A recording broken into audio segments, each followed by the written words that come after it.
Дараагийн мэдээлэл Монгол Улсын их хурлын даргын уялдаар зохион байгуулагдсан эмэгтэй бизнес эрхлэгчдийн санхүүгийн код хөтөлбөрийн нээлт өнөөдөр боллоо.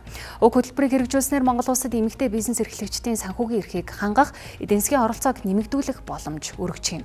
Түүнчлэн шаардлагатай хуулийн эрхцэн орчныг бүрдүүлэхэд анхаарч ажиллагаа Улсын их хурлын дарга илэрхийллээ.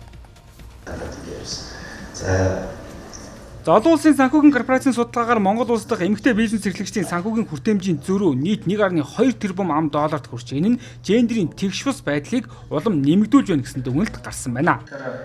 Нийт зээлдэгчдийн тоогоор болон дүнгийн Монгол улс энэхүү бизнесийн салбар дахь эмэгтэйчүүд хөтөлбөрт нэгдснээр дараах үр дүн гарна гэдэг хэмээн төсөөлж байна.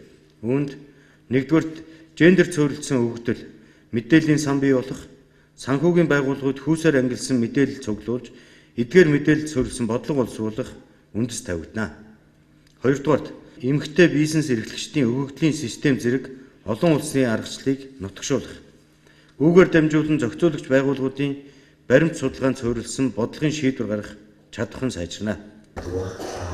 барьцаатай зээлүүдээр болох. За эрэгтэй эмэгтэй хүмүүстэй холбоотой тэгш бус байдал санхүүгийн зах зээлд ч холбогдох том мэдээлэлс тодорхой харагдаж байна.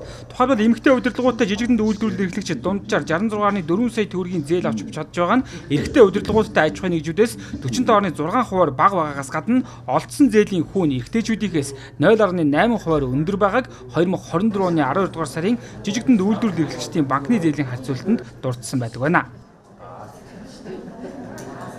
Банкнаас бол надад ямар ч зээл бол гарах боломжгүйс. Яагаад тэгэхээр банкнаас барьцаа хөрөнгө шаарддаг. Дүнгиж ингээд нөгөө гэрээсээ бизнес эрхэлж байгаа дүнгиж төрчихсөн байгаа эмэгтэй хүний хувьд бол тэр бол аюу хэцүү боломжгүй асуудал байдаг. Зээлийн төрлүүд буюу зээлийн хүүгийн асуудал байна. Тэгээд зээл авах гэхээр биднээс бол барьцаа хөрөнгө нэгдэг. Тэгээд барьцаа хөрөнгө гэхээр эмэгтэй бизнес эрхлэгчид төдийлөн салбараасаа хамаарат бизнесийн орлого нь тийм өндөр байж чаддаггүй. Жижиг бизнес эрхлэгчдийг өсөн дэвчгэд хамгийн одоо хүндрэл учруулж байгаа юм бол татвар л байна да одоогийн байдлаар тийм.